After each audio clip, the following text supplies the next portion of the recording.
Hi, so in this video, I want to talk about my experience at the Jiu-Jitsu Open on November 16th in Frankenmuth, Michigan. But before I dive into that, I want to thank everyone who has subscribed and anyone who is watching to please subscribe.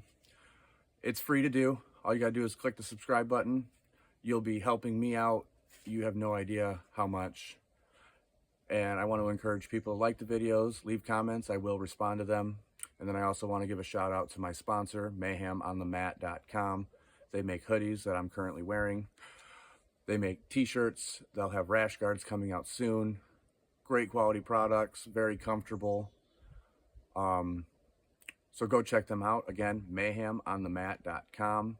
And use my discount code to get 15% off your order, blind_BJJ. All right, so like I said, I competed at the Chewjitsu Open in Frankenmuth, Michigan over the weekend, and it was a great event. It was extremely well run. Everything was on schedule. They had I'm not sure by how much, but they had more people register than they were anticipating, so the adult brackets did get bumped back slightly, only by half an hour. But beyond that, everything ran like clockwork. The atmosphere there was so friendly, not an ounce of hostility in the air, even though that we're all there to kill each other on the mats and take home a medal. I did not get to meet Chewy himself. He was tied up and busy doing other things, so I did not get the opportunity to meet him, but I did get to meet Jeff, who I believe primarily organizes and runs the events, and he was a phenomenal guy. He was super friendly and extremely helpful. But so the event, I competed in no-gi for the first time. I was able to win my first match with an armbar. I lost my second match. I feel that my opponent and I were extremely well paired as far as skill-wise. He was able to capitalize on a mistake that I made by misplacing my arm while attempting to defend a head and arm triangle. I popped my arm out just a little too far, and he was able to grab it and lock it in and sink in an Americana and get me with that. My third fight was by far the most intense fight out of my bracket. I was able to get an Americana from the bottom half guard position by the skin of my teeth and pull a win out of that, which secured me a second place silver medal finish in my bracket. I was originally scheduled to do gi as well, but unfortunately, for about a month leading up to the competition, I have been out of the gym other than maybe 2 classes for reasons outside my own control. So my stamina endurance was just not there, and by the end of that third match, I knew I wasn't going to be able to compete even half-heartedly through my gi bracket, along with the absolute division, which I was hoping to compete in as well. So I withdrew out of the gi and did not compete absolute that I really wanted to, but I knew I wouldn't have been able to, and I knew it. But the event itself was phenomenal. Everything was run really smoothly and on time. They did a rules meeting prior to the bracket starting, so there was no interpretations of the rules left up in the air for people. Everything was made very clear how the event functioned, because it was submission only competition, and how the point system worked for them, because the only way to score points was to either get 2 points by winning your match by submission or get 1 point by winning your match by ref's decision. And they broke down what the refs were looking for as far as who deciding would win the match if it came down to that. And to win your bracket, you had to have the most points from the winning your matches. So it was a great event.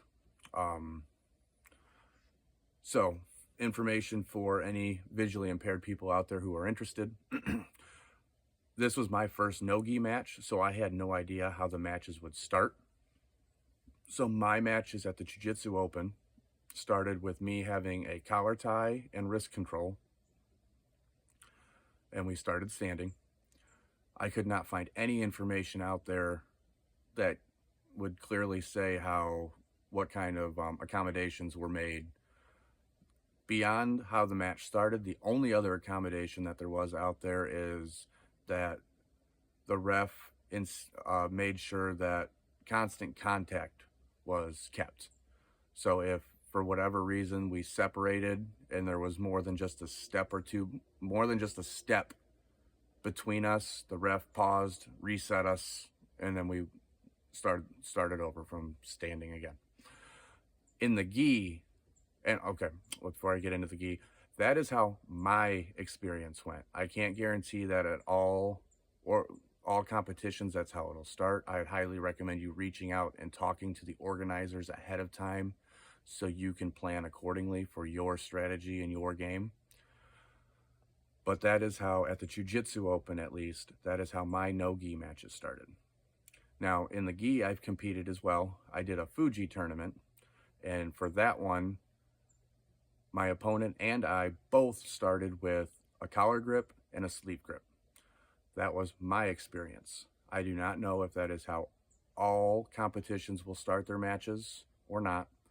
That, again, reach out to the organizers and talk to them to get that kind of information. And I'd recommend it for anybody with any type of disability, whether it's an amputee, whatever the case may be. If you train and have some type of disability that you may need slight alterations, reach out to the organizers and talk to them. They're the ones that I have talked to are extremely friendly and are more than willing to talk to you and find out what is best for both the organizer and you. Also, the two competitions that I have done have not had any type of concessions. So I'd highly recommend you consider bringing some type of food, power bars, granola bars, peanuts, whatever you feel comfortable with snacking on throughout that day, because there is no food there. And the same thing with something to drink, whether you bring a ample supply of water, Gatorade, Powerade, whatever you feel comfortable with, but make sure you bring enough for however long you think you're going to be there, because again, there has not been anything there as far as that stuff goes. And for anybody with a disability, I would highly recommend bringing an assistant, whether it be just to assist you. It can be anybody as well, because like the person that I brought to this competition over the weekend did not train jiu-jitsu, had no idea anything about jiu-jitsu other than what I've explained to them. But their whole thing while they were there was to watch me compete and then to help me be able to get around the venue, find the check-in desk, find the weigh-in station, find the podium afterwards, and find what mat I was on and things of that nature. They were able to get in for free. They did not charge them for being there to assist me. So I would highly recommend having somebody, whether it's friend, family, someone from the gym, your coach, whoever it may be. It is a lot of help. I do think the venue or the organizer themselves would be willing to help, but I can't guarantee that, only because they use a lot of volunteers and then the organizers themselves are busy with the events. So I don't know if they would have the ability to help. I'm willing to bet that they would. I just don't know if they'd have the manpower to do that. So definitely bring somebody with you to help out if it's needed. But yeah, I think that covers pretty much the kind of ins and outs of the competition. I would highly recommend anyone who is looking to compete to consider doing the Jiu-Jitsu Opens. Phenomenal events. You're guaranteed more than one fight, no matter what, because a lot of the competitions out there are single eliminations, and if you go up there and lose your first fight, you're done for the day. You went there, you got a little bit of experience, but the Jiu-Jitsu Open, you're guaranteed, like my bracket, I was guaranteed 3 fights. And my gi bracket, before I withdrew out of that, I was guaranteed another 3 fights. So you're able to go in there and get the experience, whether you win, lose, or draw. You can go in there, get the experience, find out where your strong points are with your jiu-jitsu game, and find out where your weak points are, where you can go back and work on that with your team and your coach and strengthen up those holes in your game. So I'd highly recommend considering doing the Jiu-Jitsu Opens. Great events. I believe that's it. So thank you for watching this. I know it's a little bit longer than most of my videos, so I appreciate you watching, and I look forward to seeing you in the next video.